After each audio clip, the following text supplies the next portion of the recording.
Welcome to the Piece by Piece Autism Podcast with your hosts, Angie and Christy. They've worked 25 years to help Alec get the most out of life. Let them tell you how they're doing it. Welcome back to Piece by Piece Autism Podcast. We are excited to chat today. Christy and I talk all about our years of experience with her youngest son, Alec. Alec has severe autism. He's nonverbal and lives in Utah in a group home setting. He continues to grow and exceeds our expectations for him every day. He's living his very best life, and we are here to share with you what we have learned along the way. Today, we're going to talk all about our tricks that we keep in our toolbox, so to speak. All the things, items, ideas, ways that have made teaching Alec a little bit easier. We have been doing private home therapy, I'll just say this, from the time he was 2 years old, and he is now 28.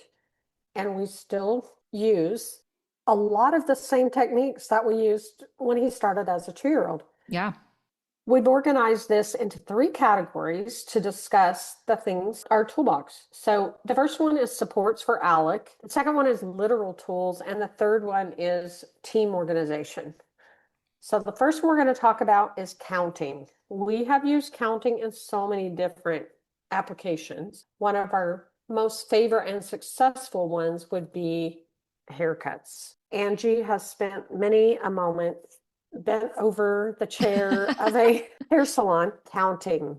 Counting has been conditioned so that whenever we're counting, he knows that there's going to be an ending to whatever he's doing. He kind of locks in, as they say these days. You got to lock in, dial it in, focus up, and wait for that end. And we extend our counting, we slow our counting as needed in situations like a haircut.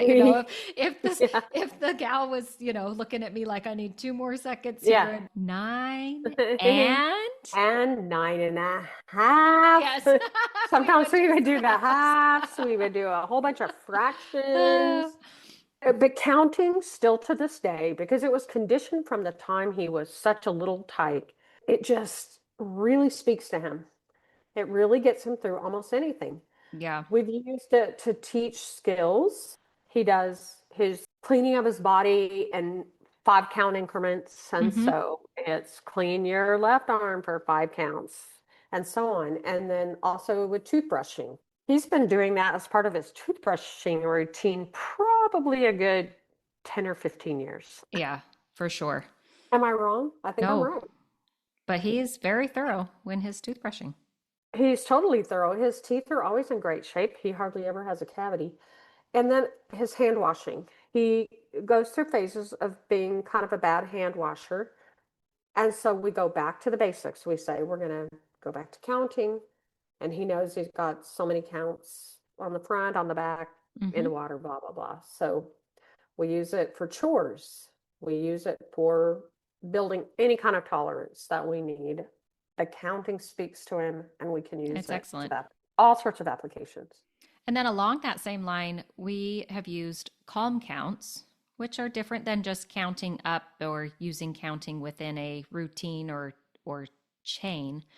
But using a calm count is more shaping behavior, and we do it proactively a lot of times if we can tell that maybe something's going to be a little bit stressful. I do think that they play off of each other because, like you said, the counting has been so conditioned and he does lock in when we are counting, that these calm counts used as, a shaping procedure do allow him to kind of have that same effect of, okay, I'm going to zone in, I'm going to focus on these numbers, and whatever stressful situation I'm experiencing this is going to help me get through that. We wouldn't ever use a calm count if he were already past the point of calm. Yes. It doesn't necessarily bring him from a heightened level back down to, oh yeah, now I'm totally calm. We use it more. Oh yeah. Before we get to I'll that totally point. get calm now. Thanks for starting to count. No, we actually do it a lot proactively. So we've also used check-ins.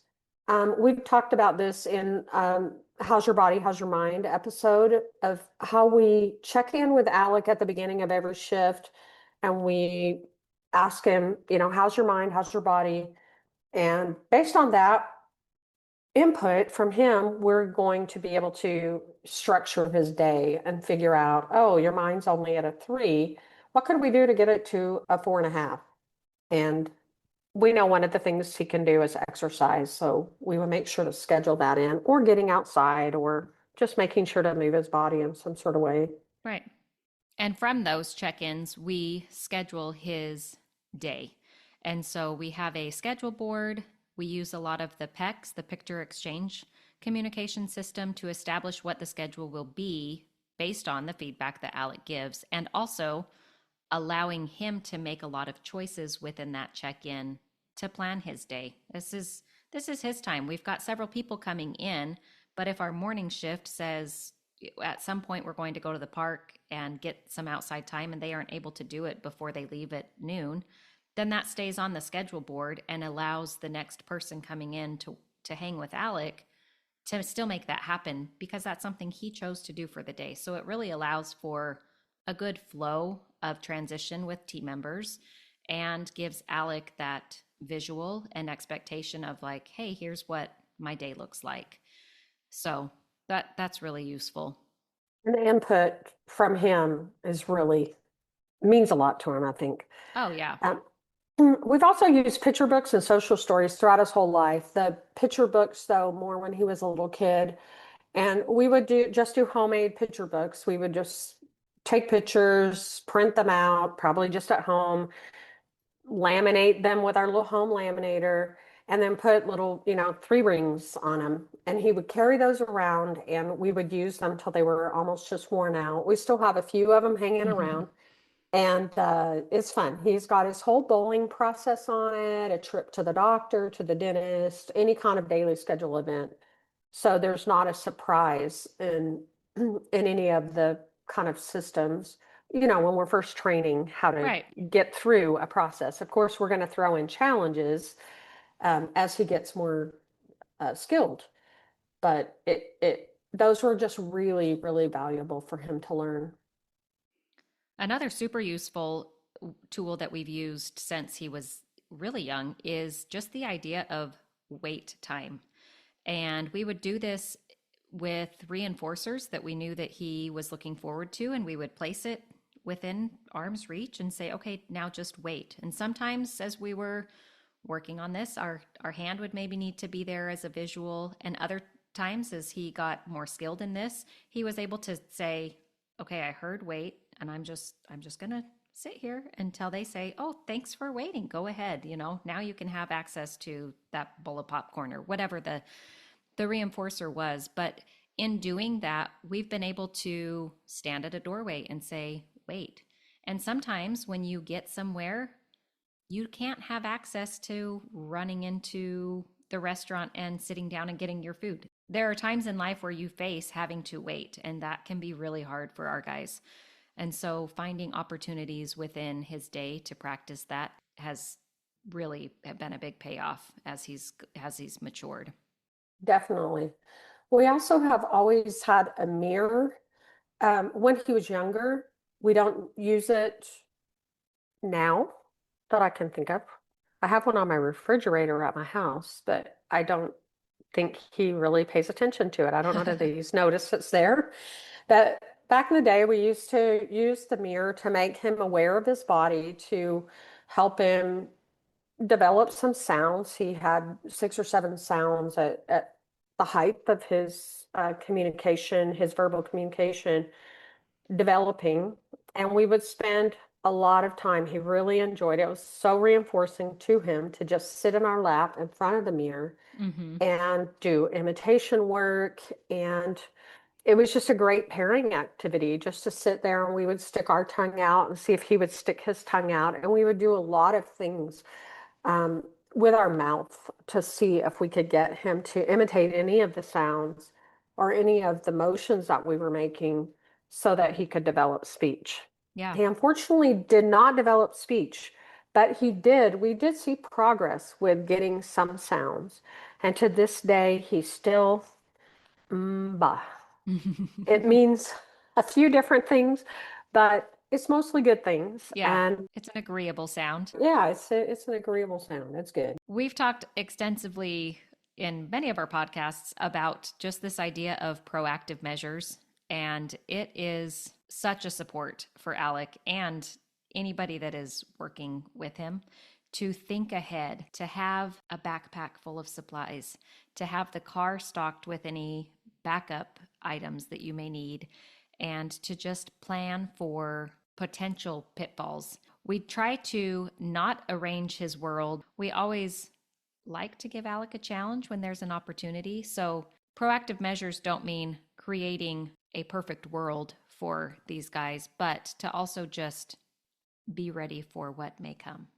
This brings me to remembering your last visit to see Alec, and Angie had, well, there was a container of cookies, of sugar cookies that Anna had made, and it was sitting on the counter, and there were these beautiful Valentine's Day sugar cookies with pink icing. They're so pretty.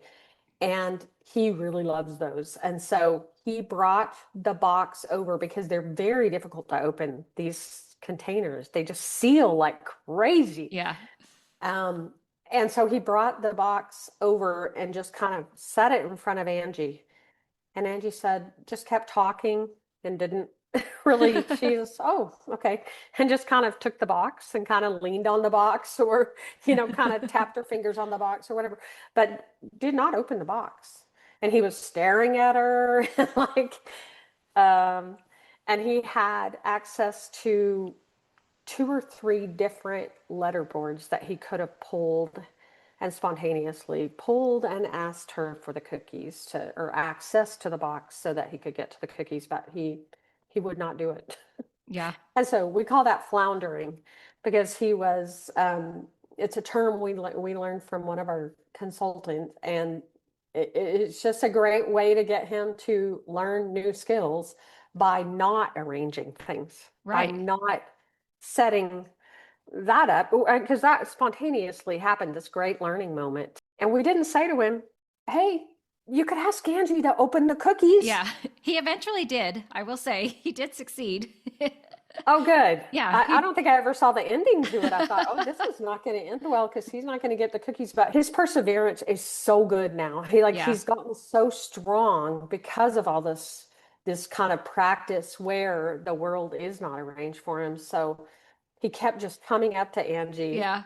And I love playing with them. Like, I don't really feel like a cookie right now, but thank you for offering. Yeah, thank you for bringing the box over. That's so thoughtful.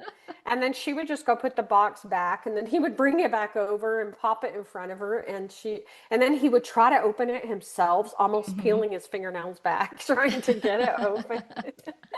Anyway, do you want to tell us about preference assessment? We don't use these as often as we did when Alec was younger. This is such a big part. We use it with our team though, right? We do use it with our team. Yeah, you're right. Yeah. I do take a preference assessment when we hire and just kind of get an idea of what their biggest reinforcers would be, how often they feel like they would like to be reinforced, if they prefer individual or group reinforcement. So we do use it that way. But as it pertains to Alec, we're not doing much of a big preference assessment each day or each shift. But when he was younger, we would have all sorts of edibles. We would have all of his most preferred toys, and we would just kind of watch him as he came into the room and it was time to work. What's he going after? Okay, I'm going to hold that aside and use this as a gameplay when we're done with work. So just knowing what it is motivates your learner is crucial for a high performance in whatever it is that you're trying to teach. You will get better response if their most requested or most desired items are that reward for good work. Yeah. And back when we would use edibles, which sometimes, a time that we do use edibles is when sometimes we need to brush up on spontaneous communication, where he would sit next to you and you might have a bag of chips and you just kind of sit there and kind of are queen of the chips. Yeah. And he has to tap you on the shoulder, which has been a hard skill for him to learn, or just touch you on the hand to get your attention. And then he gets your attention, and then he gets a little piece of a chip. And in doing that, we would divide the chip up into small pieces so that we could get more reps before the satiation level. And so that's an important thing to remember if you're using edibles. I know some people don't love the idea of using edibles, but man, we sure got a lot of Yeah. bang for our buck with a piece of popcorn. I I was going to wouldn't. say he loved popcorn, and that goes a long way. Oh my goodness. It takes a lot of that to get satiated, I Yep. tell you what. Um, we love the book What You Need to Know About Motivation and Teaching Games by Steve Ward, who was Alec's longtime consultant for Alec. Man, he's gotten so many skills from Alec, that is, probably Steve too, but Alec has gotten a lot of skills from doing games like red light, green light.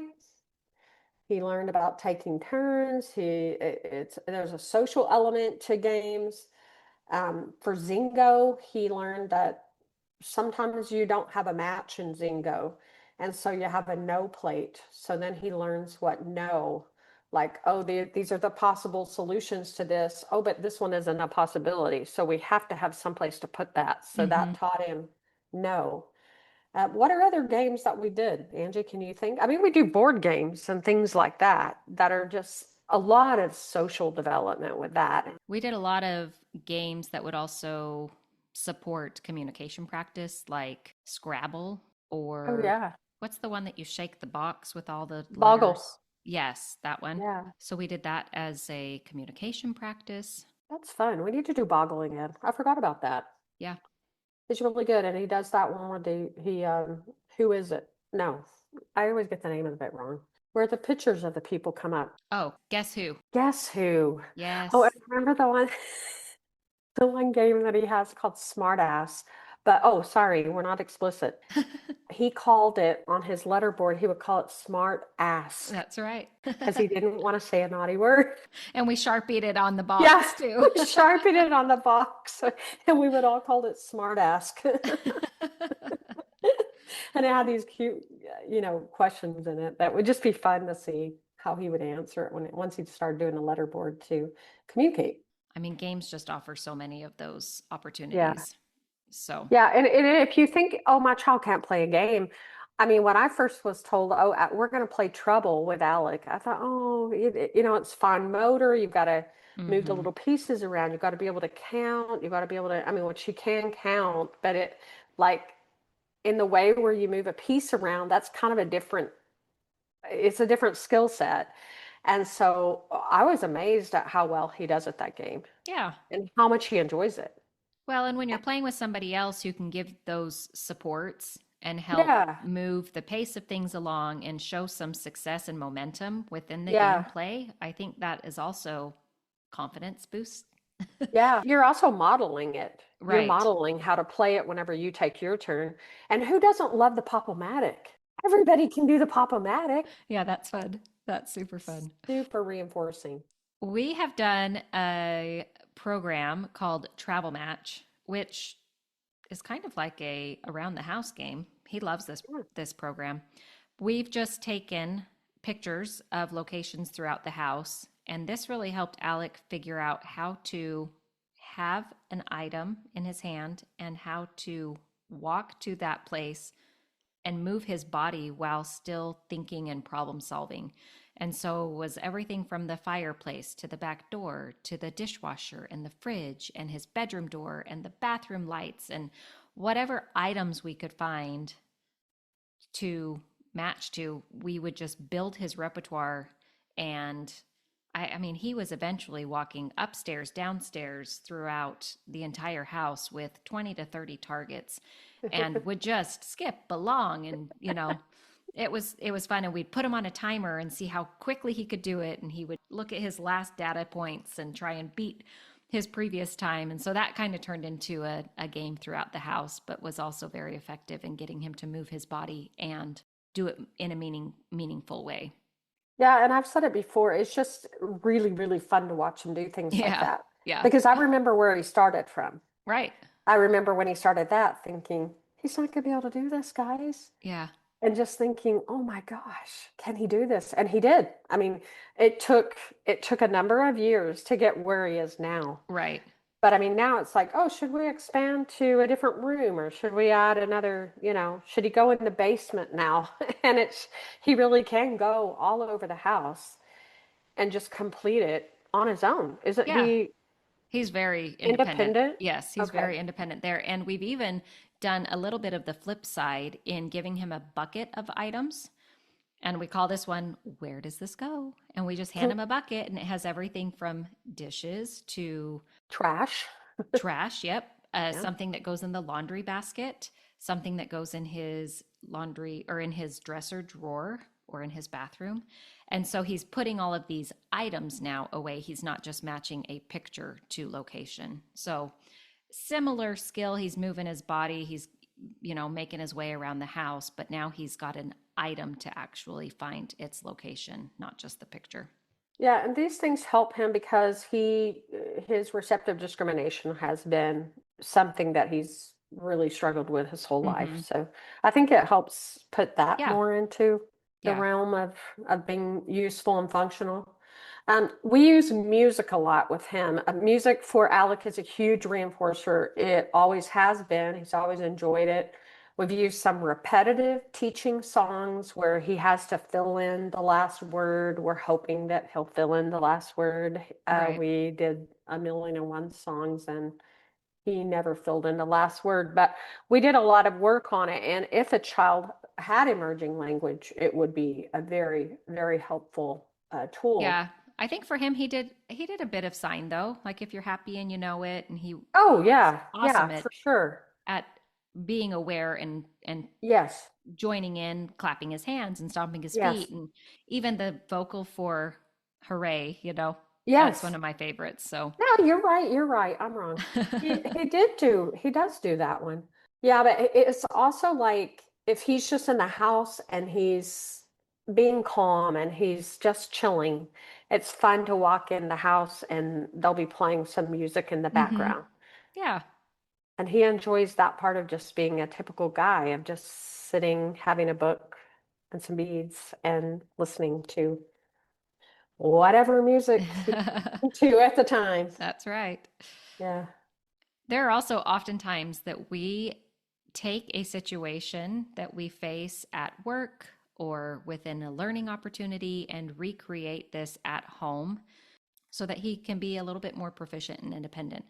I know when he was working at El Phoenix, he would go and organize and prep an area of the restaurant. Part of that included rolling the silverware into a napkin and then placing that napkin in front of each of the seats. And he really struggled with the placement of the silverware at the right spot in front of each chair. And so when we were at home, we set up a little card table and we took some of that silverware home. We asked his boss if we could, borrow some, and we worked on that placement of the silverware so that when we got to work, he was a little bit more skilled and capable and confident in doing that within the context of work. Yeah, and like spray bottle, we have a coffee can and we take a spray bottle and we have him travel and squirt the bottle Mm-hmm. into the coffee can as we're walking backwards and he's walking forward. And that's another way that we've taken a skill, pulled it out of a situation that we need him to use it in, and then he learns, oh, I can move my body, I can spray a spray bottle, and eventually add a towel with that, and you've got cabinet wiping. So, Right. So that's kind of our list. Those are the fun ones because they are the biggest supports for Alec. And we're going to quickly talk about just some of the tools and items that have been helpful in our teaching. you don't think that a laser pointer is fun? I mean, it's just not as fun as sitting Hmm. down and playing a game with Alec. No. Well, that's true. That's true. But he's gotten so much out of the laser pointer. Yes, yes. A laser pointer is a great tool. We've been able to use this in so many applications, whether that be wiping tables at work, we use it during chores, and it allows us to let the laser do the work with us being able to stand a little bit farther back, but still giving him that support. We've used visual timers often. These ones usually twist and it shows red as it counts down, the red disappears. And we would use that during work sessions or making really clear expectations for how long we're going to be at the table working when he was a little bit younger. And that visual is just very helpful. Yeah, and like we've said before, we always honor whatever we've told him. If we're at the table, we have strict rules about the table. And one of them is that we make our expectations very clear and then we stand behind them. We don't really waver on that. And he's come to trust us to know that he can build up his time at the table and he's fine with that. Yeah. We also use a clicker, and I know that some people may find that shocking because you use it for animal training and stuff like that. But there's nothing bad about it. It's just you condition it, you deliver a reinforcer when you click it. And then whenever you go to do fluency work, teaching them to do something quickly or teaching him impulse control. One of the ways that we used it was Angie would take a pitcher full of water and he would learn how to balance that pitcher of water in his hand, and he would fill up these little plastic cups. Mm-hmm. And each time they would get filled enough, he would have to move to the next one. So she would deliver that, the clicker to say, yes, it's full, move on to the next one without having to say all that. So Right. it pulled us kind of out of it. It gave him a little bit more independence, a little jump on that. And that was a fun thing to watch him learn, because I think he got a lot. I think kids get a lot out of learning impulse control. And Mm-hmm. so that was kind of nice for him to learn that and to have had the clicker conditioned so that we could use it in that setting and not have to be fumbling around with any kind of tangible or edible. Right. We do always make sure that his communication device is always available. Like you were saying, Christy, there were several within proximity of him when he was bringing me the thing of cookies. And so that was an easy wait for me. I knew we were proactive in having them there because we always have them available. And it's really strange because he's mostly so skilled at that. I Like know. his spontaneous communication is through the roof right now. And like for anything he wants to express, anything he wants, he knows to go grab his board and pull he, it. he probably thought Gigi's here visiting. She'll throw me a bone, and I didn't. But No, you did not. You did not throw him one bone. You said, we're floundering today, bro. we also keep a lock on his pantry. And again, this just increases the communication. He obviously has a device velcroed to his pantry door. And so he has to ask for permission, or he has to ask for us to open the door to grant him access to whatever it is he's Open wanting. sesame. He can really get carried away opening drinks all day Yes. long and Yes. not really drinking them. He loves water play, so he'll go over and pour the entire thing out in the sink, and you're going ka-ching, ka-ching. And so it's nice that we're able to lock the drinks up, but make sure he stays hydrated all day. He has the ability to ask for a drink anytime he wants it. Yes. And we honor that communication, Of especially when it course. is that spontaneous We communication. love spontaneous communication. We reinforce the heck out of that. He has Yeah. controls on the outside of his shower. And this was such a big improvement for him. It decreases damage to our house. It decreases his distractions in the shower routine, and it keeps him from getting scorched because he inevitably loves to turn the water all the way hot. There's a little control that it's very simple. Turns it off, turns it on, controls the temperature. That's it. Yeah. And it works. Now that I'm saying that, it probably won't work tomorrow, but it works every single time we go in there and need to use it. It's been great. And then we love to have a whiteboard and markers. We Mm-hmm. use that a ton at the table. We use a whiteboard for his schedule board. We use it as we write out and set up expectations for him on communication practice. And alongside that, we utilize his computer. And we've got a large variety of different subject textbooks that are pretty digestible on topics, informational, and we're able to have those at our fingertips to do any kind of communication practice or little study session with them that we choose to do there. So those are handy. We're going to next discuss team organization as our last category. The first thing we do is we have printouts of routines. Now, his shower routine, I think we talked about, it originally had like 4,000 450 steps, but now it's down to what, 150? I don't know. It's always such a long list, but we have that printed out because like when I'm showering him, I don't shower him that much. But when I am, I like to be able to reference the routine so that I can keep it as consistent as possible. Right. It also helps people that are new in training so that they keep it up. We like to keep things like the few routines that he has, we like to keep them pretty strict so that they stay routines and that they don't have kinks in them. We love any opportunity to stay organized at Hmm. his house with our team coming and going. It is pretty crucial that things stay in a predictable location. And that helps Alec within his routines to know where his items and things are, but as well as the team coming in, they need to know, quickly, where can I get more paper towels, or where's the back stock for any item that we need in the house. There's predictable locations for all of those things.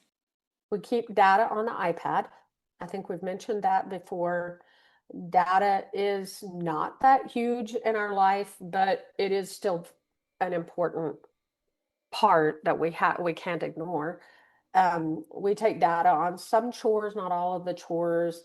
We have easy menus that pop down so that you can have the name of the person who's on with them and the name of the chore and all the different prompt levels, etc. It's so easy that I can mostly use it, which is nice because that means I just come in from time to time and have a session. You go in and you list things that he eats in the course of a day. You list whether you changed his sheets or not. I mean, there's just all sorts of different things. There's daily tasks that happen, like his feet are something we have to kind of baby a bit. So he has to do a foot soak twice a week. He does like a thing where we clean out his sinuses once a week, or I don't Right. know I don't know the complete, schedule, but it helps us keep all those little things because there's a team of people coming in that we keep all that stuff really straight. And we're only using Google Sheets. Is that what it's called? It is. It's Google Sheets, and it's just, We just cobbled it together, yeah. right? It is. Yes, it is Google Sheets. And I call it the report card, Al's report card, Oh, yeah. his Report card. daily list of things that he's done.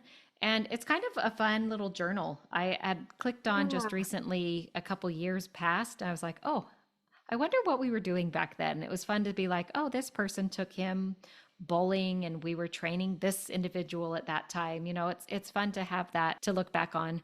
But it's nice within the week or within the day as well, when our team members overlap or have shift changes, they don't always have 10 or 15 minutes to sit down and chat about what Alec's been up to, Oh, yeah. what's left to do for the day, or things that went on. But it's all recorded on the iPad. So it just really helps with the cohesiveness of the day today, Yeah. and pass off with the team coming and going throughout his day. Yeah, with having students, they really run kind of tight on their schedule. So we Right. like everybody to be right on time, and they can clock in like 5 minutes early, but sometimes the 5 minutes they're just getting back from another activity or grocery shopping or whatever. So Yeah. it's good to have all that stuff written down. Alec loves to eat out. So one of the things that we do that really helps organize that for the team is that number one, in his backpack, he's got this little flip chart that has each restaurant that he frequents, and it has about three things that he might eat there. When we have new people on, sometimes they'll order him something, calamari or something. He doesn't eat calamari, so that does not go well. Then it ends up getting thrown out. So we like him to kind of have a little cheat sheet to start with. We also don't like him going to the same three restaurants over and over and over. And so we have a laminated sheet that's got a little marker that they just mark off once they've gone to the restaurant, so that we have to get through all of the restaurants in order to start over and go back to our favorite ones, so that he also gets some variety when he's eating out. Yeah. Um, did I remember everything in that, Angie, having to do with that? And we just love having kind of some laminated lists up. I think I forgot one laminated list that we discussed. What was that? Alec has memberships to a bunch of different locations Yes. around town. And so it's nice, again, for our newer team members, or just as a refresh when they're scheduling activities, or Alec wants to go to a movie. okay, does he have a membership somewhere? Let's make sure we're utilizing his membership and getting him out. Yeah.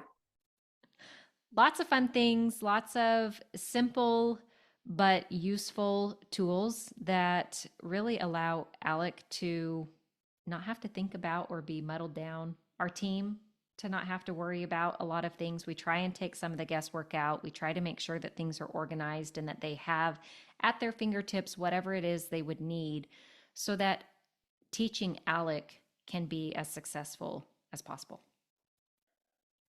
Well, that's a wrap for today's episode of Piece by Piece Autism Podcast. If you're loving these conversations as much as we are, hit the follow button, share the show, and help us spread the word, because every piece of the story matters. You can find us on Instagram and Facebook at Piece by Piece Autism Podcast. That's PIECE, Piece by Piece Autism Podcast. We'll talk to you next week. Bye. Bye.